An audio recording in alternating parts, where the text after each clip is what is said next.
Oi, pessoas de luz, eu sou a Tati Meirelles Filha, eu sou filósofa, pedagoga, doutora em educação, focalizadora de danças circulares, geradora de círculos femininos e cristaloterapeuta.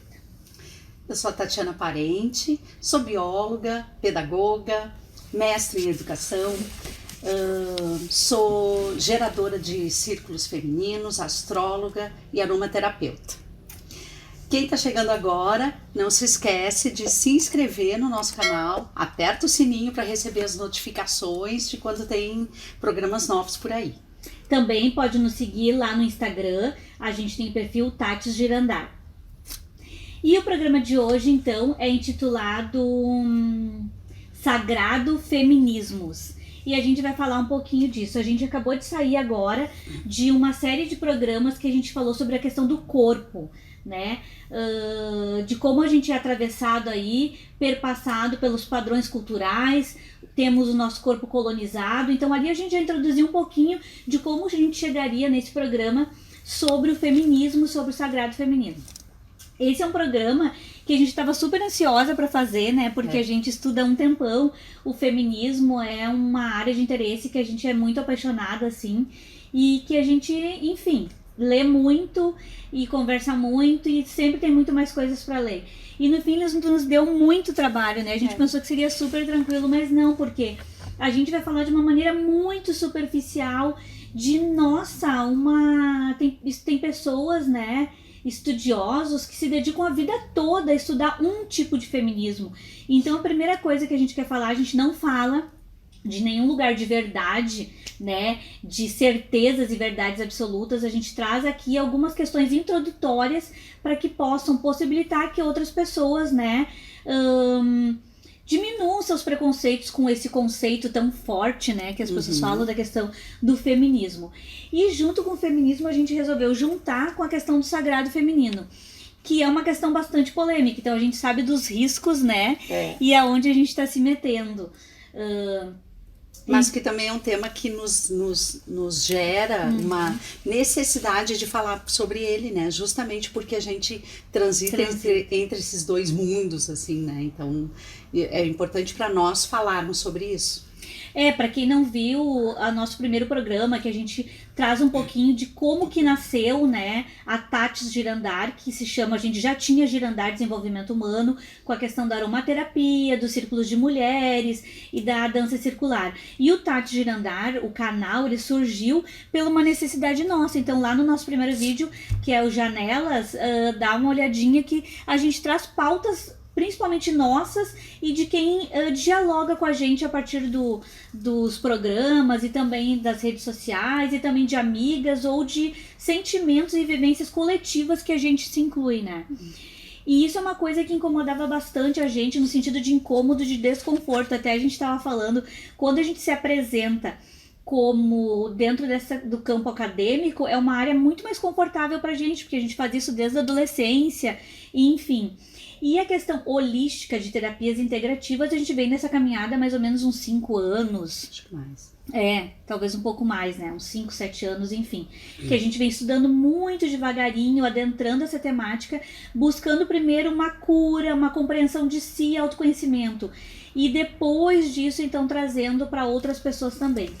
E participar de vários círculos femininos e cursos de sagrado feminino nos trouxe alguns desconfortos, porque a gente tem esse pé na academia, a gente tem um pé na militância do feminismo, que depois a gente vai explicar um pouquinho em qual feminismo a gente se localiza, mas a gente também tem essa vivência do sagrado feminino, e a gente acha que são movimentos super importantes, né, e não antagônicos. Né? Exato.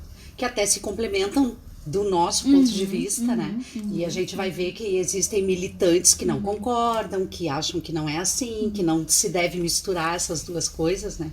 E para nós isso é muito forte, muito claro. E também tem distanciamentos, tem aproximações e tem distanciamentos, que inclusive foi a partir desses distanciamentos que a gente começou a sentir incômodo, né? De não ver alguns temas serem pautados, enfim. Por isso, então, Sagrado Feminismos, porque o feminismo não é um único movimento com uma única pauta, de um único jeito, então a gente vai tratar disso. A gente dividiu então essa série de programas em 3. Hoje a gente vai falar um pouquinho do feminismo, dos feminismos. No próximo programa a gente fala um pouquinho sobre o sagrado feminino. E no terceiro programa, no segundo, sagrado feminino e na energia feminina e masculina que perpassam todos os seres. E no terceiro programa a gente vai trazer um pouquinho dessa questão das aproximações e os distanciamentos entre esses dois movimentos, né? Da questão do sagrado feminino e da questão da vivência dos feminismos. Acho que é mais ou menos isso, né? Aqui a gente está rodeada de livros, não sei se vocês estão vendo aqui, a Explosão Feminista da Heloísa Buarque de Holanda, O Segundo Sexo da Simone de Beauvoir, o da Angela Davis, que é Mulheres, Raça e Classe, e uma literatura infanto-juvenil que a gente acha super importante começar a pautar esse tema muito cedo, né? Sim. Que é a História de Ninar para Garotas Rebeldes, que fala da biografia de várias mulheres super importantes em diversas áreas. E para começar também o outro clássico, que é a Antropologia Ciborgue, da Dana Haraway. Ele é um clássico dentro dos estudos feministas e também estudos de gênero, queer e estudos do corpo. Como a gente acabou de sair do programa dos estudos do corpo, né, a gente achou legal começar por essa frase dela aqui. Estamos dolorosamente conscientes do que significa ter um corpo historicamente constituído, né? Então a gente abordou um pouquinho nos nossos programas sobre o corpo, porque a gente é demarcado histórica, cultural e socialmente por questões que perpassam as mulheres, além do gênero, a questão racial, a questão econômica, a questão social, lugar de moradia.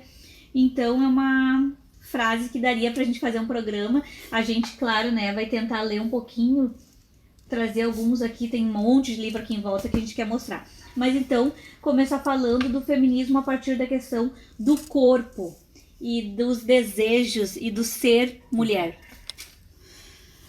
E aí tem essa questão histórica, né, do conceito do feminismo. Obviamente o feminismo ele não é historicamente ele não é registrado, né, de uma forma como movimento feminista historicamente, mas é óbvio que sempre existiram mulheres insatisfeitas com as condições em que elas viviam. Então, se a gente for pensar dessa forma, o feminismo sempre existiu, né? E nós gostamos muito de pensar sobre uma mulher que se duvida da existência dela ou não, né? Que é uma mulher registrada como Lilith. Ela é conhecida nas histórias bíblicas, né? As pessoas dizem que não, mas ela não está na Bíblia. Claro, ela não está na Bíblia, porque quem aparece na Bíblia é Eva, né? Porque Lilith teria sido, então, a primeira mulher de Adão, né? E conta a história que Lilith foi feita do mesmo material de Adão. Ela também foi feita de terra. E aí, por isso, porque ela também tinha sido feita do mesmo material dele, ela não achava que ela tinha que estar submetida a ele, né? E aí a gente admira tanto essa mulher, né? Porque ela conseguiu se rebelar, inclusive sobre domínio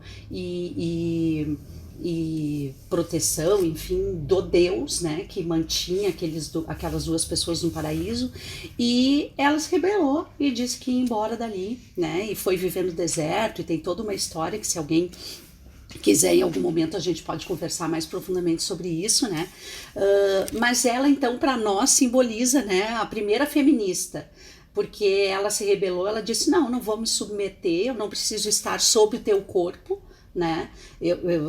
A regra era que Adão estaria sempre na relação sexual sobre o corpo dela, e ela não queria, ela queria, enfim, experimentar outras coisas, né? Dá licença.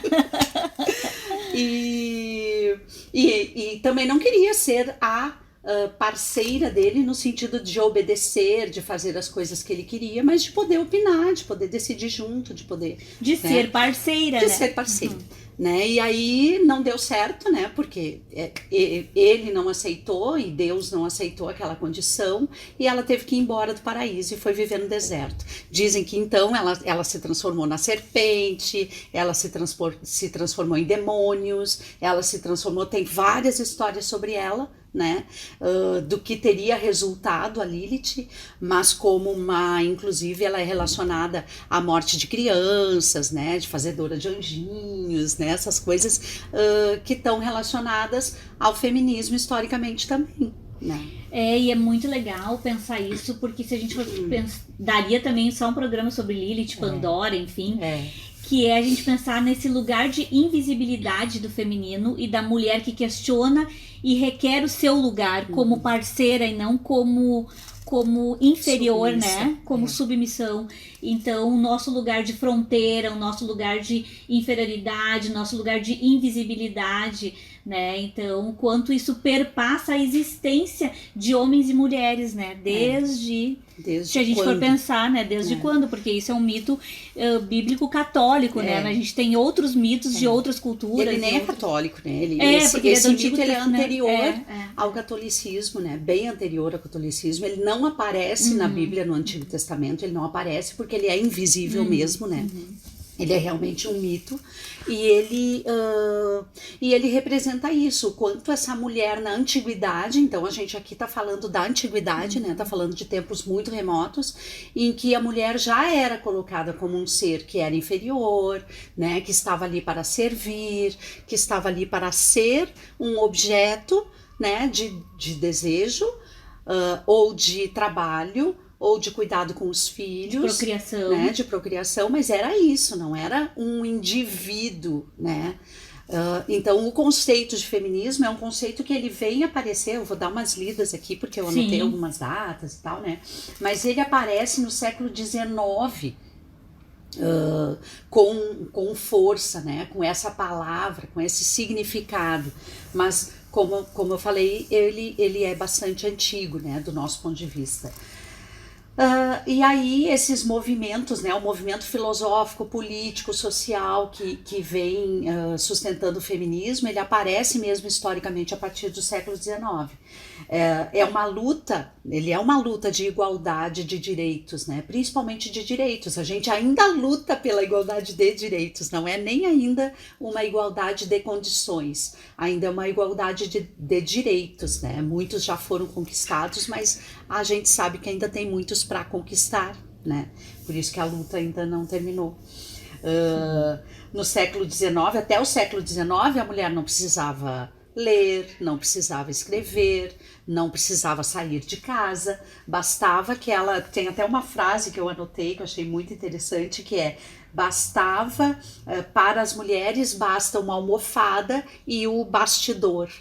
Né? Então uma mulher de família, ela bastava ter uma almofada para sentar, para poder bordar, que era o que ela precisava saber, né? Dirigir bem uma casa, cuidar bem dos filhos, parir bastante, né? Ter bastante herdeiros para sustentar aquele patriarcado todo, né?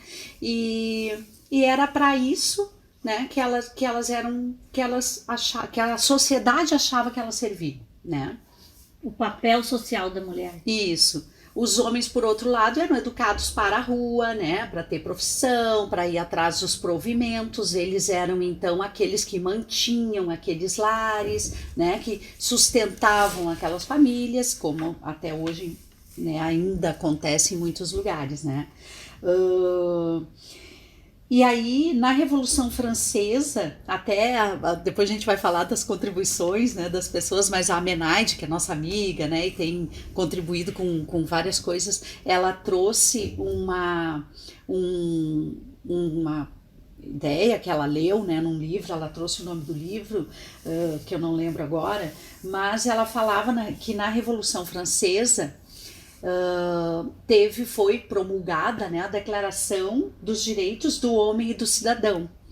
E aí pra gente, né, que é moderna, a gente olha e pensa, que legal, né, Declaração dos Direitos do Homem, porque a gente pensa que o homem significa a humanidade, né? Só que não, era homem, né? Era o cidadão, não as mulheres, né? Ou não os cidadãos de segunda ou terceira classe ainda, né? Era só para aqueles homens. E aí uma mulher se revoltou, né? Eu anotei o nome dela, várias mulheres devem ter pensado isso, né? Mas ela, Olympie de Jorge, alguma coisa assim o nome dela, não sei dizer. Ela fez a Declaração dos Direitos da Mulher e da Cidadã, né? Então ela criou, foi lá e disse, não, só um pouquinho, então nós vamos ter também a nossa declaração. E, infelizmente, isso não foi nada bem visto, né, pela Revolução Francesa, e ela foi decapitada em 1793, né? Inclusive dizem que com a mesma guilhotina que matou Maria Antonieta, né? Porque onde já se viu, né, que palhaçada é essa de uma mulher fazer uma declaração dos direitos da mulher, né? Mulher não tem direito, né? Então, a Revolução Francesa, né, que a gente considera como um marco de libertação, né, de progresso, de mudança de pensamento, né, em relação às décadas e séculos anteriores. Então, a partir da Revolução Industrial, já no século XIX, as mulheres começam então a fazer parte da força de trabalho. E isso começa a ser importante para os empresários, porque é uma força de trabalho junto com o trabalho infantil, é um trabalho barato, né? E que garante, então, o custo baixo dos produtos. Então, eles começam a querer que as mulheres estejam nas fábricas. Ainda não com os mesmos direitos que os homens, porque é justamente pelo fato delas não terem direitos é que a mão de obra delas é mais barata. Então as mulheres começam a sair de casa, né, na Revolução Industrial, começam a assumir o trabalho. Isso também tem a ver com as guerras, né, com a falta de mão de obra masculina também, por causa das perdas, né, europeias e tal, enfim, que é outra história. E aí essas mulheres começam a adentrar, né, ao mundo do trabalho. Aí elas começam a sair de casa, né, de uma certa forma. Mas isso já no século XIX, né? Depois, então, a gente vai ver lá o movimento das sufragistas, né, na Inglaterra em 1897, e que tem até um filme, né, muito legal, As Sufragistas, que nós fomos assistir, que é uma história então de mulheres que no mundo todo, mas elas surgiram e insurgiram também, né, principalmente na Inglaterra, e depois o movimento se espalhou pelo mundo, que era de uma luta pelo direito ao voto, né? Então, se tu é uma cidadã, hoje tu é uma cidadã, tu trabalha, tu contribui para o desenvolvimento da indústria, do comércio, isso no pós-guerra, né? Isso. Então, eu também posso votar, né? Eu também posso escolher lideranças, eu também posso decidir junto.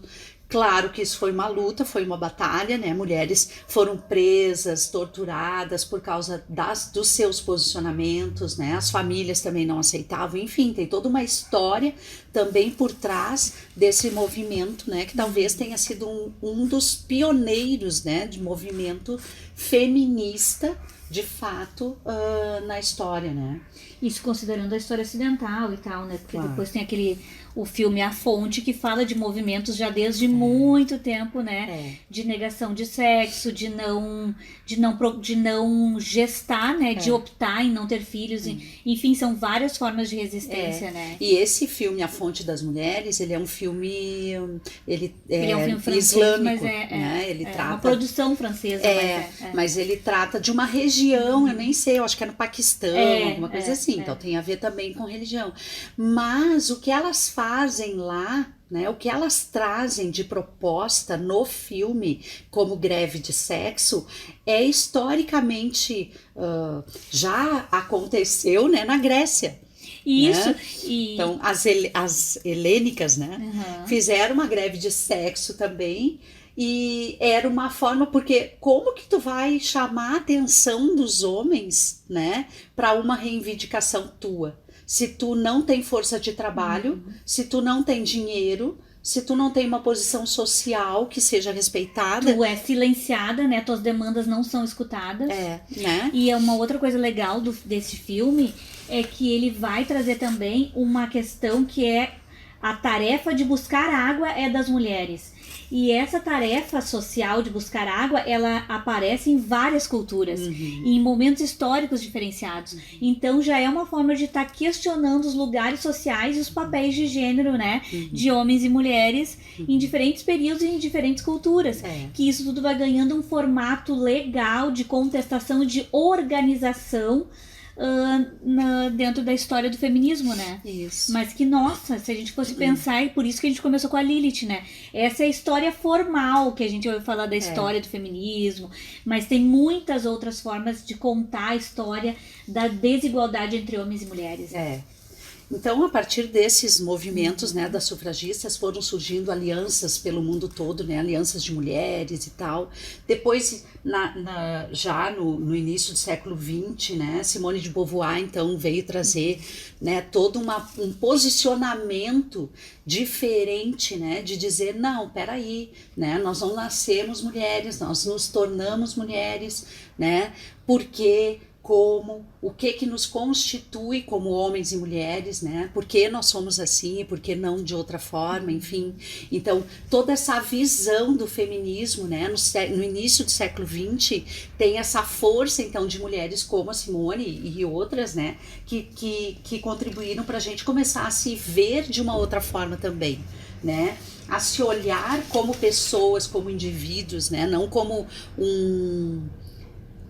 um apêndice do homem, né? Primeiro do pai e depois então do marido. Que né? passa das mãos do pai pro marido, né? Quando casa, e passa do sobrenome de um pro outro, como se tu pertencesse, né? Que tem a ver um pouquinho do que a gente abordou no programa anterior da objetificação, da colonização, né? Dos corpos, da identidade, enfim. No Brasil também, né, existiram movimentos de feminismo, né, no século XIX, a luta pela educação das mulheres, né, por então poder criar escolas para que as meninas pudessem estudar, né, eu mesma no século XX, né, já no final do século XX, já estudei ainda numa escola que era só para meninas em Belo Horizonte, né, então ainda existiam resquícios, eu não sei se hoje ainda existe isso, mas existiam ainda resquícios, né, de lugares aonde só as meninas ou só os meninos poderiam estudar, né, pensa. E os direitos das mulheres, eles estavam também naquela época misturados com o direito à abolição, né? Eram outras lutas sociais que estavam juntas, né? Numa miscelânea ali, aonde tu luta pelo direito da mulher negra também da mulher índia, né, da indígena, desculpa, e enfim, são lutas sociais que vão se agrupando, né, para se fortalecer também ao longo do século XX também. E aí a gente tem aí, eu não vou ficar detalhando, né, o Código Civil, só para a gente falar de algumas coisas concretas assim, né, o Código Civil de 1916, ele definia a mulher como incapaz, dependente do pai e do marido. Então, a mulher casada, ela precisava de autorização do seu marido para viajar. Ela não podia viajar sozinha. Ela tinha que levar uma autorização do marido, como se ela fosse uma incapaz mesmo, né? Para receber herança também, ela precisava de autorização do marido, herança dela, ela precisava de autorização do marido para receber, né? Para ter uma vida pública, para trabalhar, para tudo, ela precisava então de uma autorização deste homem que passava a ser, né, o senhor dela, né? Depois do pai. No século XXI, então, né, essa agenda começa a se diversificar, quer dizer, a gente tem aí uma revisão da Constituição, tem uma revisão do Código Civil, que só aconteceu no final do século XX, né, mas que houve essa revisão e que então a mulher não é mais proprietária daquele homem, né, pode se divorciar, que antes também não podia. Propriedade. Né, enfim. E aí no século XXI as agendas passam a ser também, a gente deixa de pensar só na questão dos direitos, porque alguns deles já foram conquistados, e passa a pensar nas questões sociais, étnicas, a maternidade passa a ser uma discussão do feminismo, né? O direito ao aborto assistido, e outros temas, né, que muitas vezes são tabus ainda, como a própria questão do aborto, né? A gente sempre fala, não é uma questão de tu ser a favor ou não do aborto, mas de tu ser a favor ou não de que uma mulher tenha o direito de, se for abortar, que ela tenha o seu aborto assistido dentro de um hospital público, né? Com um médico de verdade, não, enfim. Né? Mas isso é outra corpo, história né? também. Decisão sobre o seu corpo decisão e a sua vida, dela, né? Que a decisão seja dela, porque afinal é o corpo dela, né? Enfim, esse é outro tema que talvez dê para um outro programa, né? Então esse movimento foi crescendo, né? O movimento feminista, que agora a Tati vai falar aí de outras questões, né? Dos tipos de feminismo e tal, porque é disso que vem, né? Então tu agora tem uma amplitude de discussões e que cada pessoa vai também se identificando com uma forma diferente de pensar, né? Mas todas com a mesma visão de que não, só um pouquinho, somos todos iguais ou não somos? E o quanto agora tava falando, nossa, é muito... A gente poderia ficar muitos dias e horas, na verdade a gente fica dias e horas discutindo, estudando, conversando. A gente tenta resumir, né? Debatendo. Mas é muito difícil. Eu também fiquei pensando agora, nossa, a gente não pensou em falar de Rosa Luxemburgo e na medida que a outra vai falando, a gente vai lembrando de filmes. Agora eu lembrei da série Nada Ortodoxa, né, que traz essa questão do pertencimento, do teu, não só do pertencer a uma família, do qual, né, tu pertence à tua família de origem, de nascimento, depois tu pertence àquela família daquele marido, né, que agora tu pertence a ele e à família daquele marido, e os teus filhos também, a ponto de se tu te separar ou acontecer qualquer coisa, o filho ele é da família do teu marido, porque tu também pertence à família do teu marido. Então, quanto mais a gente vai se ouvindo, a gente vai lembrando de outras coisas que a gente poderia ter pautado, outras teóricas, enfim. Então a gente pensou em falar um pouquinho o que é esse feminismo, né? Que ele tem alguns registros aí históricos e acadêmicos, mas que a gente poderia falar, por exemplo, lá na Grécia, né? Que nem cidadãs a gente era, enfim, a partir de várias culturas. E agora eu vou falar um pouquinho de que o feminismo, ele não pode ser considerado, não é feminismo um movimento único, né? Nesse apanhado histórico que a Mami fez, ela já falou um pouquinho de alguns tópicos e que ele foi aí se ampliando, ganhando outras demandas, outros formatos, enfim, ao longo do período histórico, né? E de acontecimentos sociais que vão demarcando essas fases do feminismo, que a gente falou da primeira onda, da segunda onda e da terceira onda, né? Considerando o que estava acontecendo no contexto histórico, a primeira onda vai eleger determinadas demandas, a segunda onda vai se dedicar a outras demandas, e a terceira onda existem muitas teóricas, historiadoras e feministas que ficam pensando se a gente já entrou numa terceira onda ou não, porque a gente não é estanque. Bom, requeremos e atingimos esses direitos sociais, por exemplo, o direito ao voto. Bom, mas tem mulheres no mundo, culturas e locais que elas ainda não votam. Então, como a gente não zerou nenhuma das ondas, a gente continua se questionando se estamos numa terceira onda ou não, né? E eu vou falar agora um pouquinho de alguns feminismos, né? Existem muitos para falar. Eu vou falar dos raiz, feminismo raiz ou feminismo Nutella. Não é isso. Eu vou falar de alguns tipos de feminismo que originam, de uma maneira geral, outros feminismos. Então, que eles são a base para dar conta de outros feminismos. Mas nem sei onde é que eu tinha botado a ordem agora. Vai ver que tá aqui no meio do meu... Eu vou falando na ordem e depois eu falo outros, tá? Mas então eu vou começar falando um pouquinho do feminismo... Bom, o primeiro feminismo que eu tinha elencado aqui é o feminismo negro. Por quê? Porque o grande onda, a primeira onda é a que mais impactou pela questão dos direitos sociais, pelo direito ao voto, pelo direito, né, que a Mami já tinha falado.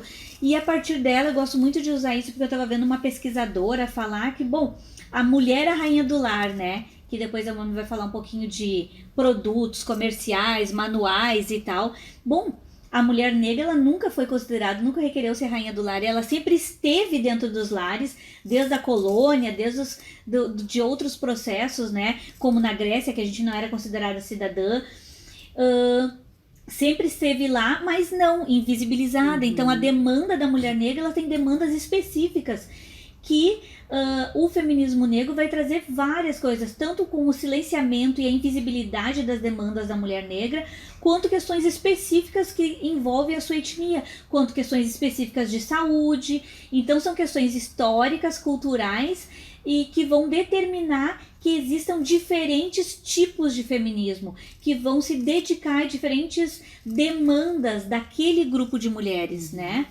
E daí, dentro do feminismo negro, a gente tem a Angela Davis, que tá aqui o livro, tem mais outros livros, tem vários, né? Quando eu fui comprar esse livro, eu fui pesquisar, que demorou muito tempo para que os livros da Angela Davis fossem traduzidos para o português. Isso é um absurdo, porque os livros dela são da década de 70, enfim, e daí há pouco tempo agora que deu um boom que conseguiram traduzir para o português.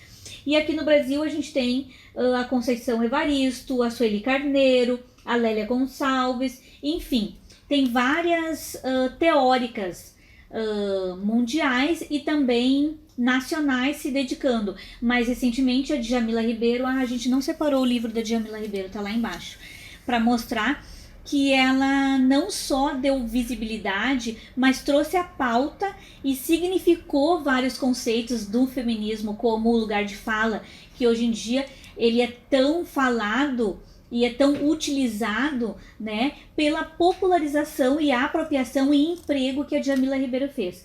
Mas eu não vou me dedicar então a explicar o feminismo negro, porque a gente vai convidar a Grazi para falar sobre isso logo adiante, vai explicar bem melhor do que eu essa questão. Então agora eu vou falar do feminismo interseccional. Falei certo? Nossa, nem eu acredito que eu falei certo essa palavra, eu sempre tenho dificuldade para falar essa palavra. O feminismo interseccional, ele é considerado um feminismo pós-moderno, porque ele ganha força a partir de 1980. E ele vai considerar então que o feminismo ele é perpassado pela questão da etnia, pela questão econômica, pela questão social, pela questão da orientação sexual, pela questão da deficiência. Então ele vai dizer que ser mulher numa determinada sociedade, ele vai ser perpassado por outros conceitos, por outros atravessamentos que precisam ser estudados e trazidos juntos para pensar o lugar da mulher nessa sociedade. Então ele vai dialogar. Então a própria Djamila Ribeiro e outras teóricas do feminismo negro, elas também se consideram se colocam dentro do feminismo interseccionais, porque eles vão estar dialogando, por exemplo, com a questão da etnia e da raça, né? Então ele é um feminismo que ele vai dialogar e ele vai trazer questões perpassadas por essas outras questões de padrões culturais da opressão, então, que estão ligados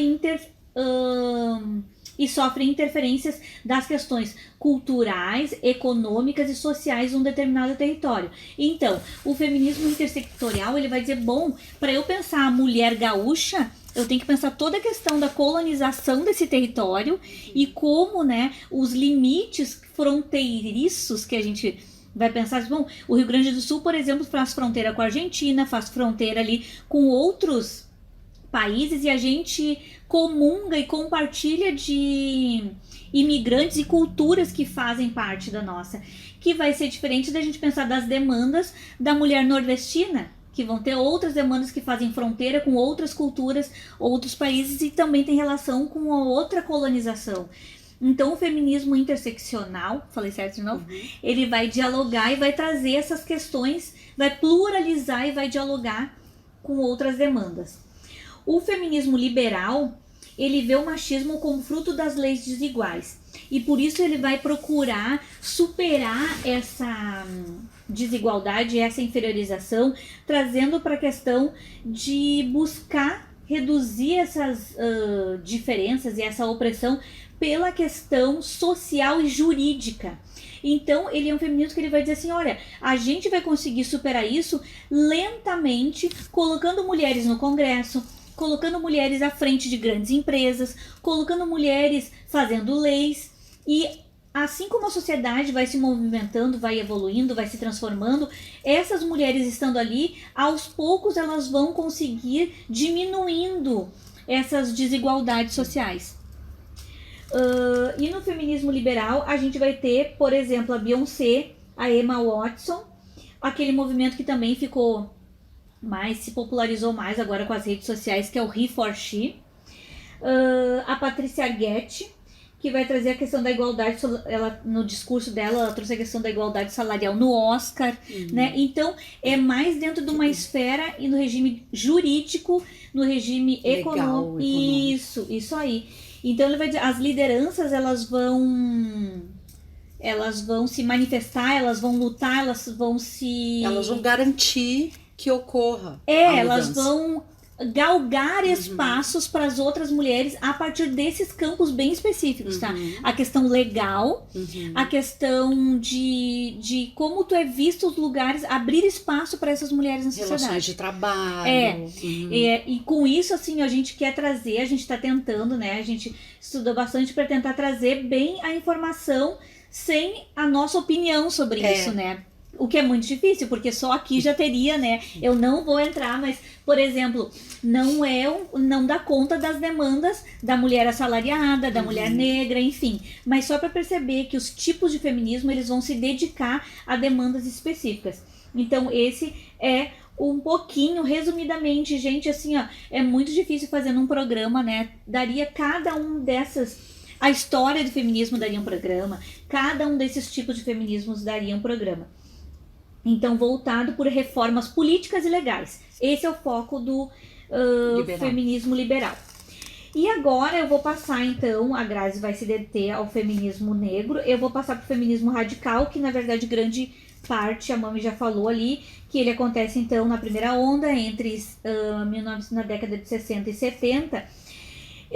Por que eu deixei para falar desse, ele é o penúltimo aqui na minha ordem? Porque ele sim vai originar e vai abrir campo para a maioria dos feminismos. Queimar os sutiãs. Isso, e é isso aí que eu vou falar agora, que ele vai falar da insubordinação das mulheres sobre o homem e numa relação de opressão dos homens sobre as mulheres. Então os homens, eles são vistos como os opressores das mulheres.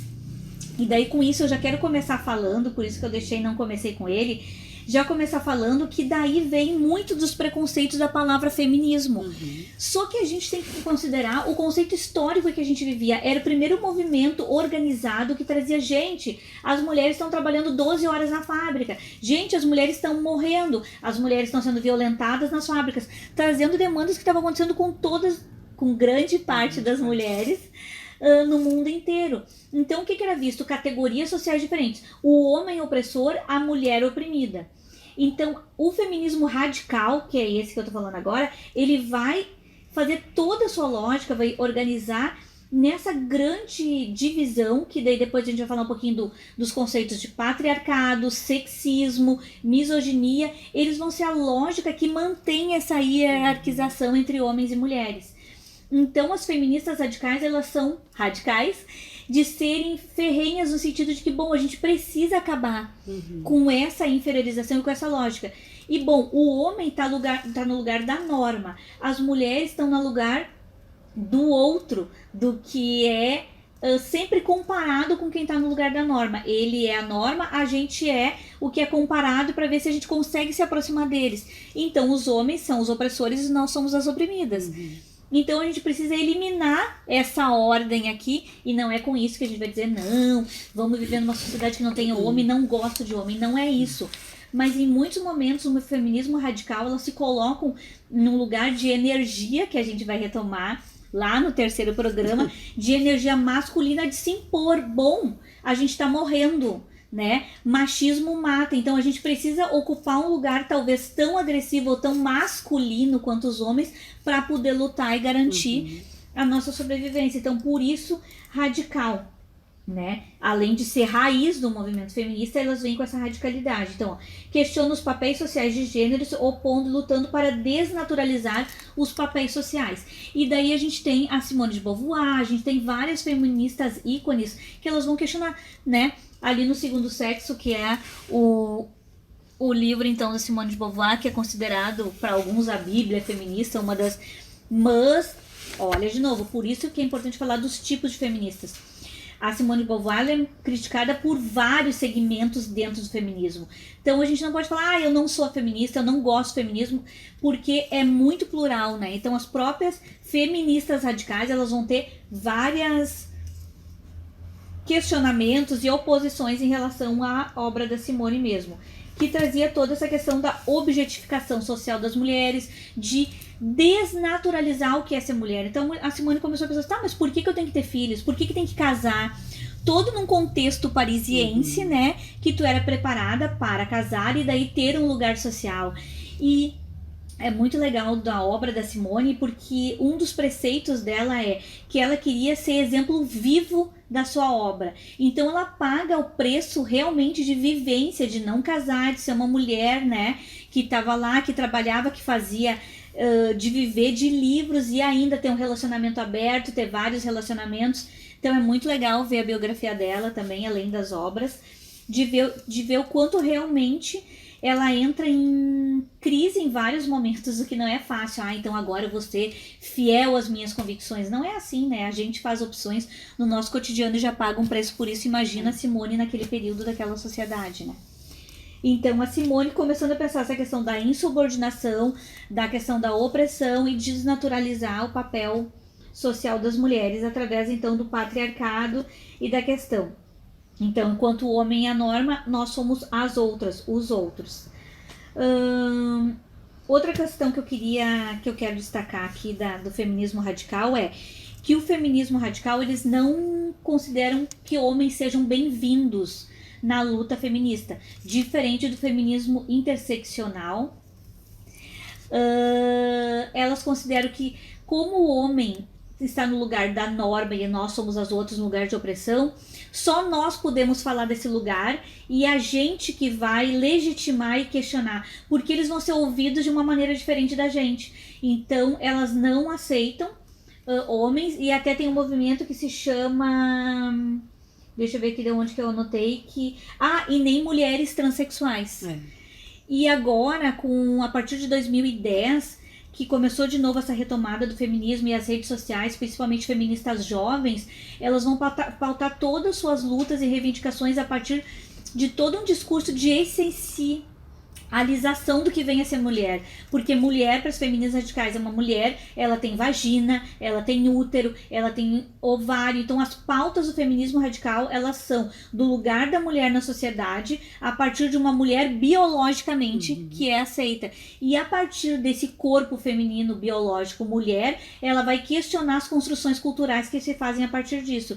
Então ela não aceita transexuais e os homens não são bem-vindos para grande parte das feministas radicais. Obviamente não necessariamente sejam todas. E vai surgir então em 2010 um movimento chamado Radfemi. Eu anotei aqui, daí tu decora, não precisa mais olhar. Radfemi, que são feministas muito jovens que elas vão usar das redes sociais para retomar esses preceitos lá da origem do feminismo radical. Então, só destacando essa questão de que não aceitam então os homens dentro do feminismo radical. Então Simone de Beauvoir, Andrea Tolkien,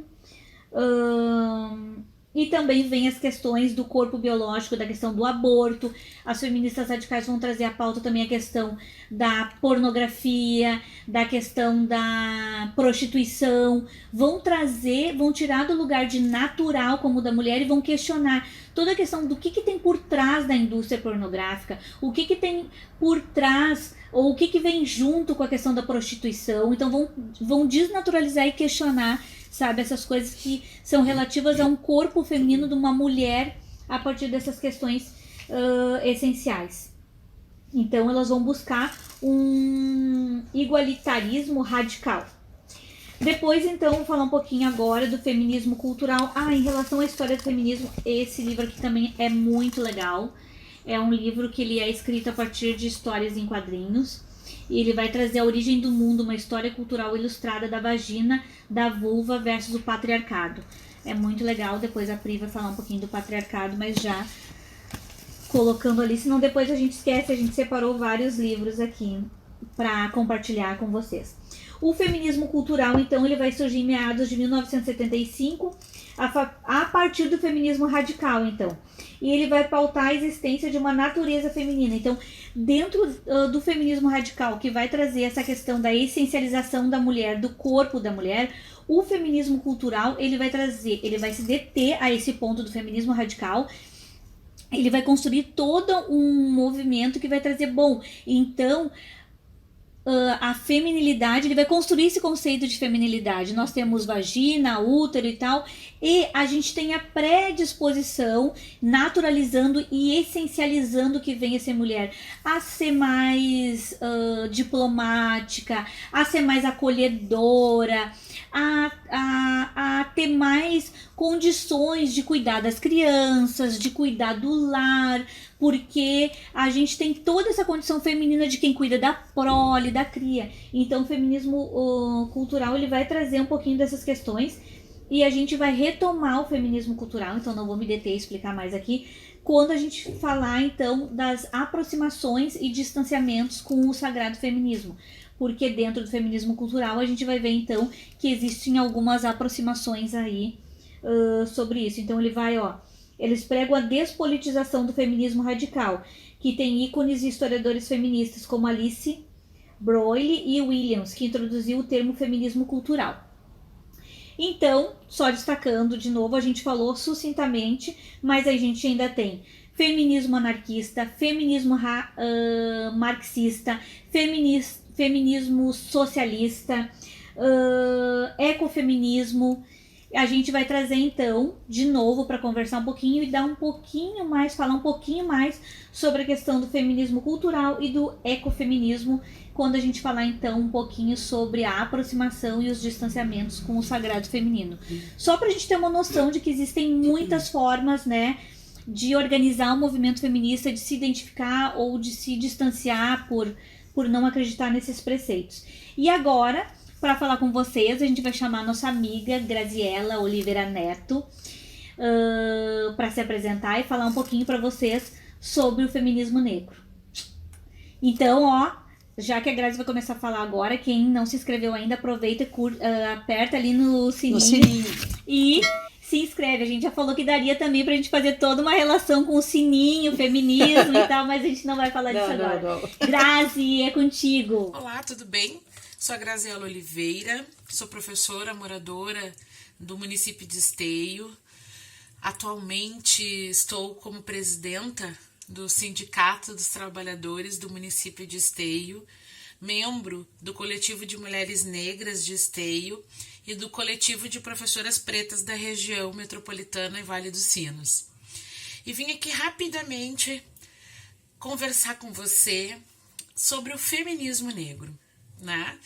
Acho que é bastante importante a gente compreender que o feminismo é uma luta extremamente importante de todas as mulheres, mas nós, mulheres negras, nós salientamos, nós pontuamos e nós afirmamos, né, que nós precisamos olhar para a base da pirâmide social. E lá nessa base da pirâmide social estão as mulheres negras. Então, o feminismo negro, ele vem pautado e amarrado com o conceito de racismo, né? Nós não estamos numa democracia racial. Nós, quanto movimento negro e quanto mulheres feministas negras, nós temos total convicção que não acabou o racismo no Brasil. O racismo, ele persiste, e o racismo, ele é um processo que oprime, ele é um processo que esmaga, né, e que dá poder cada vez mais para uma raça em relação a outra. E quando eu falo aqui de raça, também falo de uma forma social, onde nós negros, mas nós, mulheres negras, nos identificamos socialmente para demarcar esse espaço que ainda não existe, que ainda não acontece.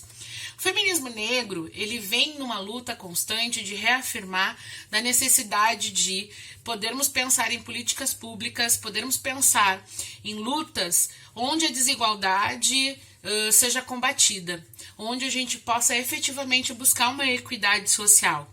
Acho que é importante trazer assim, alguns relatos para que a gente possa compreender isso, né? E também relacionar, né, o que a gente está falando e refletindo nesse momento, né, nesse encontro. Então, acho que é importante dizer, quando a gente é criança, nós, mulheres negras, passamos por algumas situações que são muito pontuais, que nenhuma outra mulher passa. Nós passamos por todo um julgamento pessoal, né? A gente não tem referências, nós não temos campo e nós passamos por processos de exclusão muito pontuais, principalmente dentro do espaço escolar, que é o segundo lugar que socialmente a gente está inserido. Então, exemplo disso, né? As bonecas. Eu tenho 39 anos e eu não me lembro de ter brincado com bonecas negras, não tinha bonecas negras, né? Outro exemplo, as histórias infantis. Eu não me enxergava nelas, eu não me visualizava nelas. Saindo dessa infância, chegando na adolescência, acho que é importante também falar da relação, né, do corpo, né? Esse corpo que ele é negado pela sociedade é um corpo que eu não visualizo, eu não vejo na TV, que eu não vejo em lugar nenhum, eu não vejo nas revistas. E esse corpo também é negado, inclusive, nas relações, quando a gente começa esse processo de namoro, né?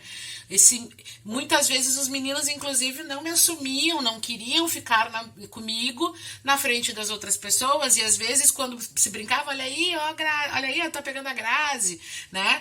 Não, havia sempre uma fala de negação. E, nossa, isso é muito forte, isso é muito presente, assim. E agora, como adulta, né? Acho que como adulta a gente vai recolhendo, assim, os respingos, né? De toda essa sociedade que vem oprimindo, que vem colocando a mulher negra abaixo da sociedade. Somos as mulheres que mais são agredidas hoje no Brasil. Somos nós, a maioria, ainda como empregadas domésticas, como serviços de cuidados de idosos, em técnicas de enfermagem. E professoras, se você for analisar, as professoras negras que existem hoje, nós temos aí um bom contingente, né? E a maioria tem magistério, que era a profissão que era mais possível. Os técnicos são mais possíveis da mulher negra fazer e conseguir acessar o mercado de trabalho. Então, os serviços também são, né, sempre vistos de uma forma muito rasa. Então o espaço da mulher negra sempre foi muito estereotipado, o corpo da mulher negra sempre foi muito estereotipado. Historicamente isso é dado, né? Como é que eram as escravas tratadas pelos seus senhores? Como objetos sexuais. Eu acho que é importante também citar, eu gosto de falar assim que um dos exemplos que eu me trago para mim muito forte é a forma como eles usam a imagem da mulher negra para fazer humor, né? Para tripudiar em cima das pessoas. Eu lembro daquela personagem que era feita no trem e o cara tinha uns dentão, uns cabelão, né? Pintado de preto, e ele fazia um papel ridículo, né? E ridicularizando inclusive a mulher negra, né? Enfim, há ainda uma compreensão de que ser negra é um defeito social, né? E isso é extremamente ser racista, né? Então a mulher, o feminismo negro, ele vem e luta e combate, né? Vem mostrar que não só o fato de ser mulher, o fato de ser mulher negra, né? Há várias situações que estão enraizadas socialmente falando. Então, quero agradecer aqui às Tatis pelo convite de poder falar um pouco sobre o feminismo negro. Daria um encontro de horas, né? E quero mandar um beijo para todos e a todas. Estou à disposição para a gente conversar mais vezes e mais em outros momentos também. Um beijão. Obrigada, Grazi. Nossa, muito bom, né? Show. Então, nada melhor do que ouvir uma mulher negra falando do feminismo negro, né? Sim. Então, com isso, a gente quer trazer mais um conceito que é lugar de fala. Lugar de fala, então, é um termo que ele vem sendo usado já há bastante tempo em diferentes áreas. Então, também, se vocês forem procurar na internet, vão ter vários artigos falando que isso ele vai ser abordado a partir da área no qual a pessoa vai estar utilizando. mas ele surge há bastante tempo com feministas que já questionavam a questão da decolonização, e vai também com Foucault, que vai trazer várias questões para a gente poder pensar o lugar de fala. O lugar de fala, então, conceituando bem rapidamente, ele vai ser o lugar social do sujeito. O lugar de fala é um conceito que hoje tem sido muito falado, ele se popularizou, então, com a nossa filósofa brasileira, Djamila Ribeiro, que tem esse livrinho aqui, que se chama Lugar de Fala, e ela criou, então, essa coleção que é Feminismos Plurais, que ela vai trazer questões específicas dentro do feminismo. Então, o lugar de fala vai dizer que só uma mulher negra convive com essa condição e vai poder falar muito melhor do que eu, uma mulher branca. Eu vou trazer outras questões pertinentes à minha vivência como mulher branca, mas isso não significa que eu não possa falar do feminismo negro, que eu não possa me engajar no feminismo negro.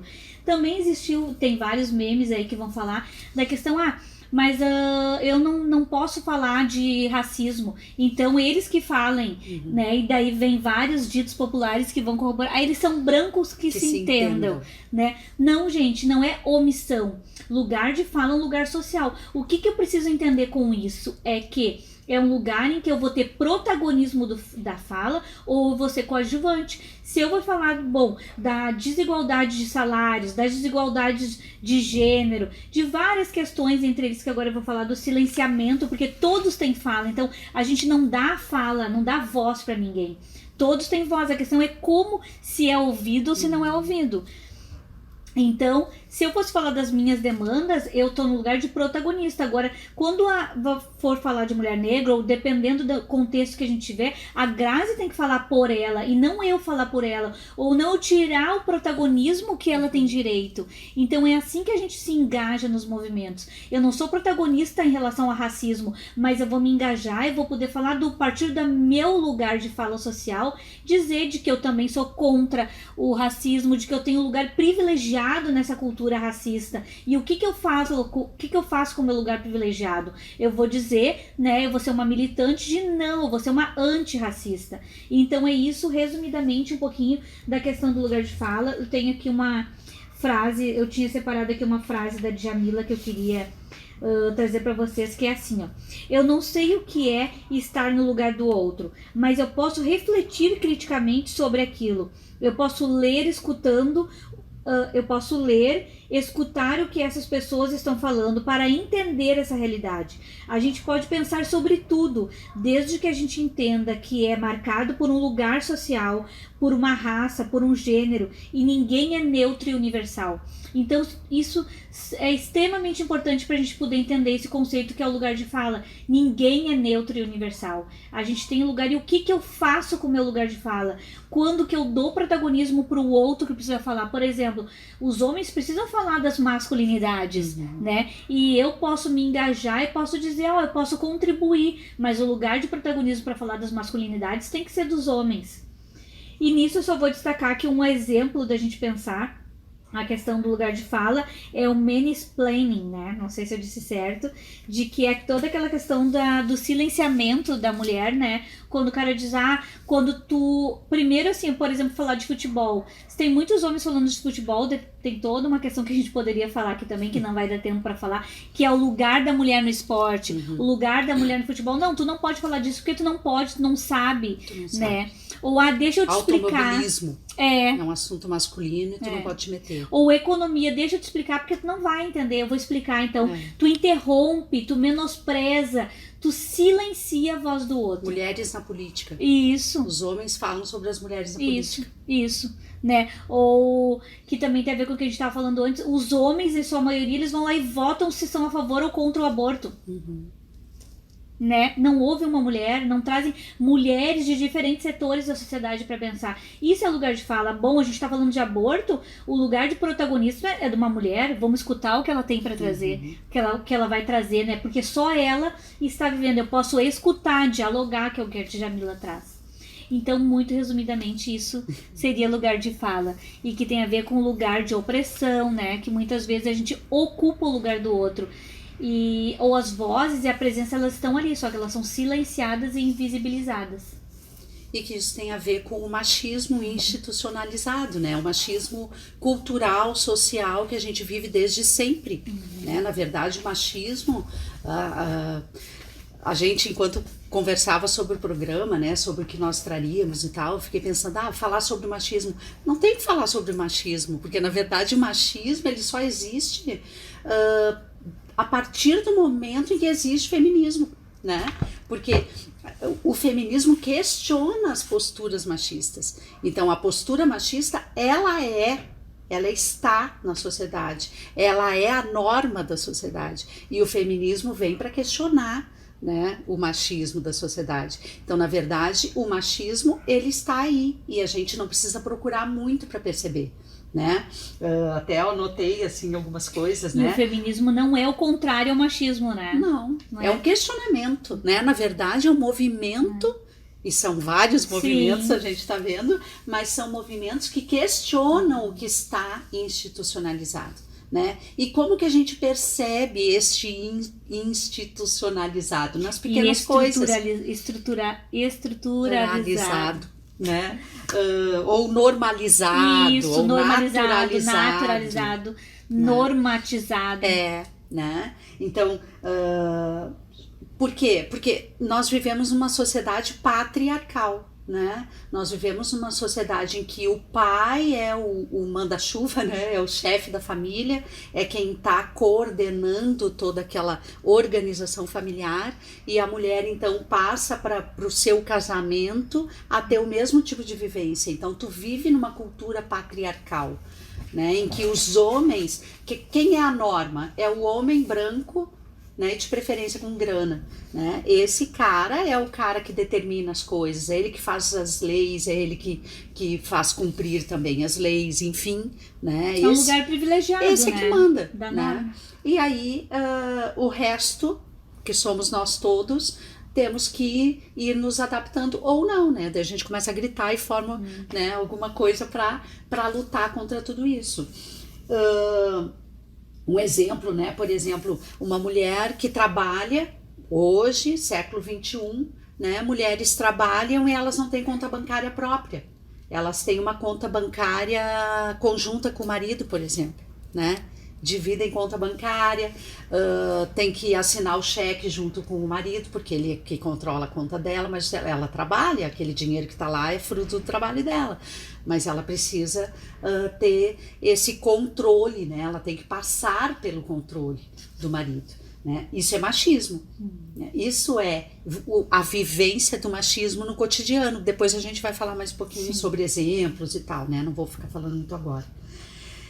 E aí existe a misoginia, que é um conceito relacionado ao machismo, né? Mas que seria um machismo agressivo e exagerado, né? A misoginia, ela, eu até vou ler, né? Por definição, ódio às mulheres, desprezo, preconceito, repulsa, aversão às mulheres e tudo que remete ao feminino.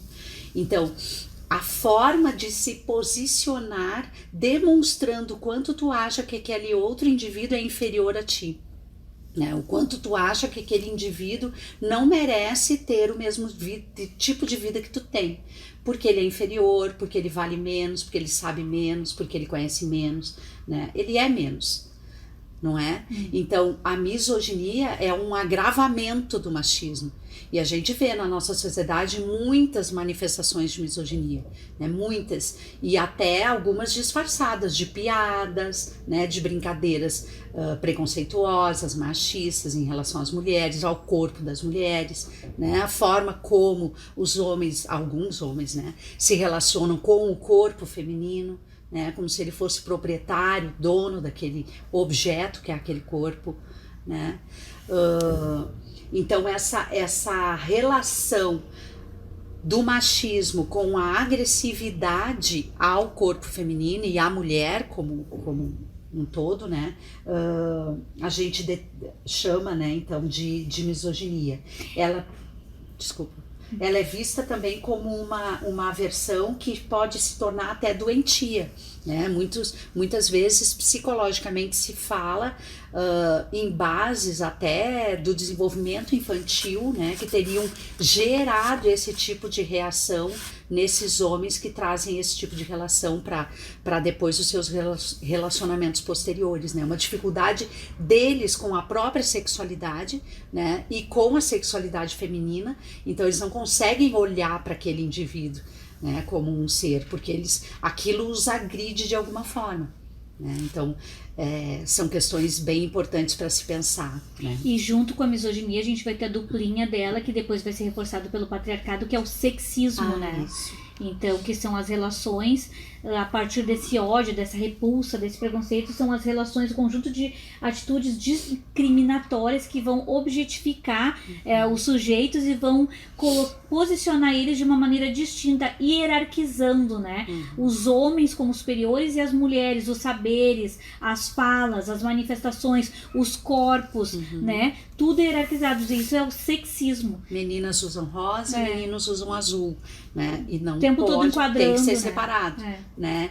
Meninos cuidam da rua, das coisas da rua, e as meninas cuidam das coisas da casa. Então quem lava a louça são as meninas, né? Quem joga bola até mais tarde são os meninos. Daí vai surgir um outro conceito, que é o conceito de gênero. Sim. Que vai sair da misoginia, do sexismo, patriarcado, e a gente vai chegar no gênero.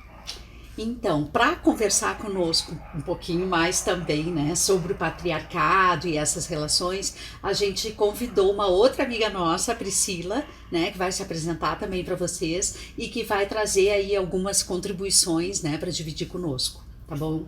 Então fiquem com ela. Quem tá chegando agora, ó, dá lá uma, né, curtida, clica no nosso sininho, compartilha, tá bem? Então ficamos agora com a fala da Pri. Isso. Sobre patriarcado.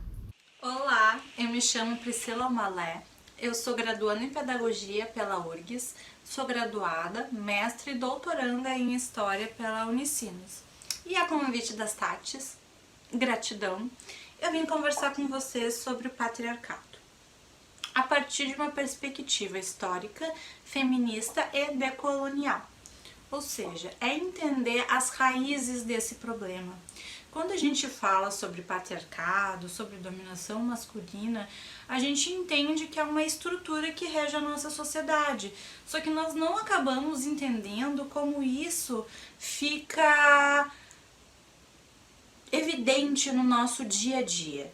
E para isso nós precisamos desnaturalizar certos conceitos e entender uma matriz de dominação, aonde o homem branco e heterossexual está no topo e na base está as mulheres negras e periféricas.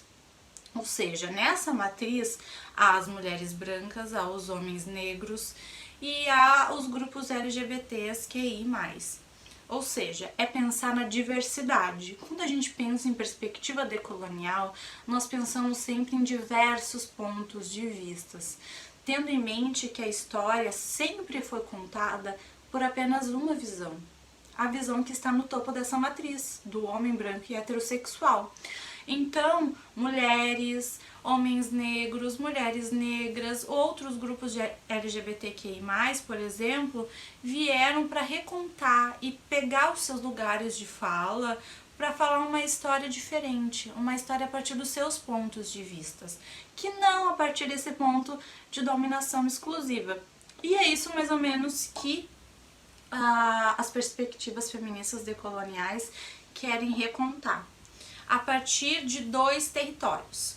A partir do primeiro território, que é o território geográfico, aonde a gente tem que dar conta de entender a formação cultural e histórica brasileira, como eu já diria Lélia Gonzalez, entender o genocídio dos povos originários, entender que a nossa formação cultural foi calcada no estupro de mulheres indígenas e na escravização de mulheres e homens negros tirados da sua África.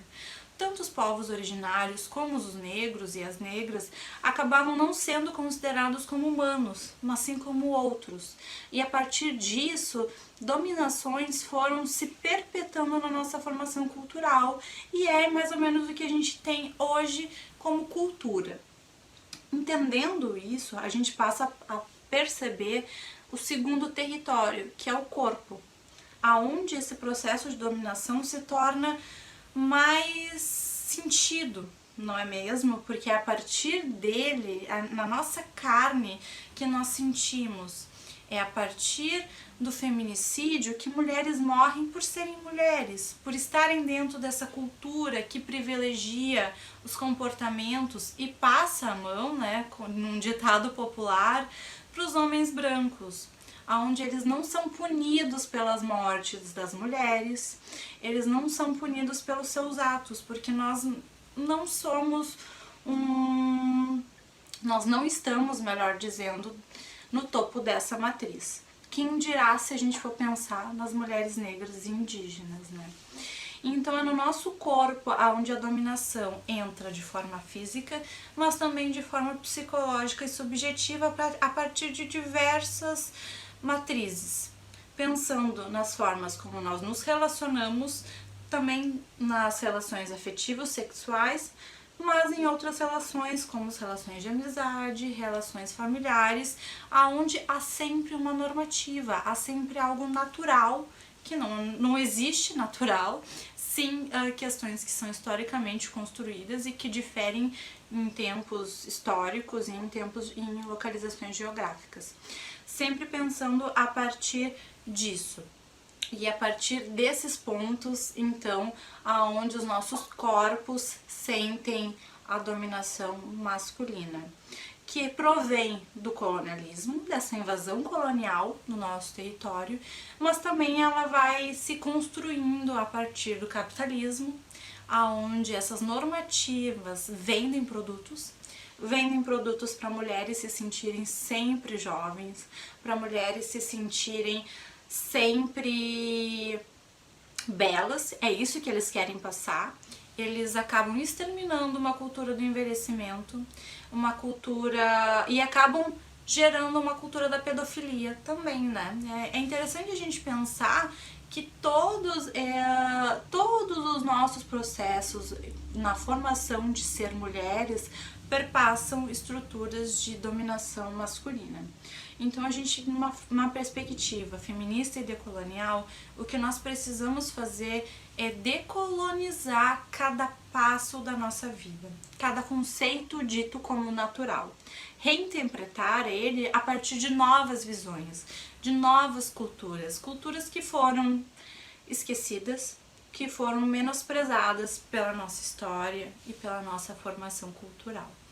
Então, de forma muito sintética, de forma muito rápida, é isso que eu queria conversar com vocês, e fica o meu convite para a gente compreender um pouco mais então dos problemas da dominação masculina a partir das nossas raízes, mas também recontar elas a partir de novos pontos de vista, a partir daquela população, né, daquelas populações que acabaram sendo disseminadas a partir da visão única, a partir da visão do homem branco, europeu, heterossexual e assim por diante. Então é isso, a minha gratidão e um beijo. Então, gostaram? Há muita coisa para pensar, Nossa. né? Perpassa o nosso cotidiano, é isso que a gente sempre fica pensando assim, o que a gente achou que era tão importante trazer para pensar sobre isso, porque o feminismo, ele traz tantas coisas, ele perpassa o cotidiano de todas as pessoas, homens e mulheres, sobretudo as mulheres. Então, por mais que as pessoas não saibam nada sobre o feminismo, ou sejam contra o feminismo, a luta feminista, ela tá o tempo todo perpassando a vida de todas as pessoas, né? Sim, e muitas vezes tu nem percebe, né, essa questão de como a gente vê o próprio corpo, de como a gente encara as tarefas masculinas e femininas, né, enfim, como a gente vai se adequando à sociedade, aceitando umas coisas, questionando outras, tem a ver com todas elas têm a ver com as relações, né? Com as relações entre o masculino e o feminino, entre o patriarcado e o matriarcado, que seja. Que a gente vai né? falar sobre o matriarcado depois também. Então, são relações que são sutis, mas que estão no nosso cotidiano e nós não conseguimos fugir delas, né? Mesmo que a gente pense que, eu não sou feminista. Muitas mulheres dizem, é interessante, mulheres, né, que se posicionam, não, eu não sou feminista. Eu sou pelo humano, todo mundo é humano. Sim, todos somos humanos, né? Mas Todos são somos demandas humanos, e mas somos lógico, diferentes. E o quanto isso também tem a ver com lugar de fala, com o conceito de lugar de fala, de que não é porque tu nasce, porque tu é negro, tu vai ser antirracista, tu vai ser militante, tu vai compreender tudo que vem junto com esse posicionamento de ser negro, né? Então, representatividade e lugar de fala, eles são muito diferentes, porque nem todas as mulheres são feministas. Aliás, existem muitas mulheres machistas, né? Que criam os seus filhos dando continuidade, e as suas filhas dando continuidade a uma lógica patriarcal, machista, sexista, né? E essa questão do quanto tu tem a ver com aquela criação, né? Então tu cria aquele filho ou aquela filha com essa ideia, e depois, quando ele se torna adulto, e tu pensa, ai, olha ali, coitadinho do meu filho, tá lavando a louça na casa, né? Dividindo as tarefas domésticas com a esposa. Ai, olha ali, aquela mulher ali tá escravizando meu filhinho, né? A gente coisa escuta de feminista, muito isso. Né? E na verdade, bom, isso faz parte do teu cotidiano também, né? Então, eu acho que é um aprendizado também político. Sim. Né? É um aprendizado político, tu aprender, tu ler, tu te posicionar e dizer, não, só um pouquinho, vamos conversar sobre isso. Né? E o movimento feminista vai trazer, isso é um dos lemas também, a esfera privada, o meu corpo é político, a minha casa, como eu ordeno a minha casa e divido, bom, quem lava a louça no domingo? Quem cuida do bebê e quem ajuda? Ai, meu marido me ajuda um monte em casa, né? No momento que os dois vão pro mercado de trabalho e os dois ficam em casa, bom, as tarefas domésticas são dos dois e trazer o dinheiro para casa é dos dois. Então, essas coisas que a gente vai reproduzindo sem pensar, né? Elas têm a ver de que tudo é político.